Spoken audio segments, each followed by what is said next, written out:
Alden, it's your update. Yung congrats kay Alden. Yan, naka 10 kilometer nga sa Sparkle Run.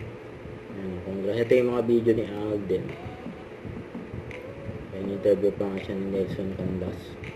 Hello guys, my name is Alden Richards and this is me before a 10-kilometer run. Ayan. Hello guys, welcome sa mga 10K runners natin for today. And maraming salamat. Thank you for supporting our first ever Sparkle Run for today's event. So, good luck sa ating lahat and I'll see you at the finish line. Thank you po. Bigla nagkaroon ng motivation ng ating 10K runners! At isa, ito na. Grabe na yan. 3 minutes. Ang mapapansang ladies right over here. Listen guys! 10, 9, 8, 7, 6, 5, 4, Nagaganda si Alden sa takbo. Kaya na si Alden. Kasama niya si Barbie Cortez. Sabay siyang tumakbo. Tapos may titilian pa nga. Tumatakbo sila Alden sa Barbie. Ayan na ang finish line. Ayun. Ayan na sila Alden at Barbie. Hindi sila tumakbo. Finisher.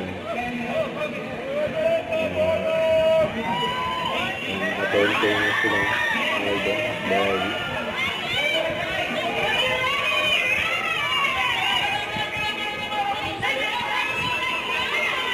Congrats. Kaya pinagpagaluhan na si Alden. Ay, pati si Barbie yun ha.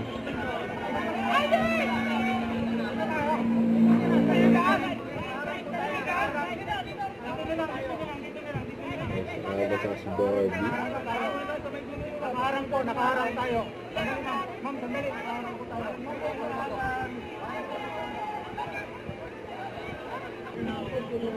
This is me.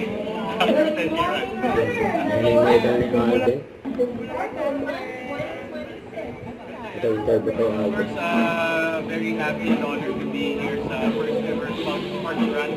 And yun, nakatakbo tayo ng 10K kahit wala tayong masyadong training because I think the route is very much well thought of and very organized yung happenings dito.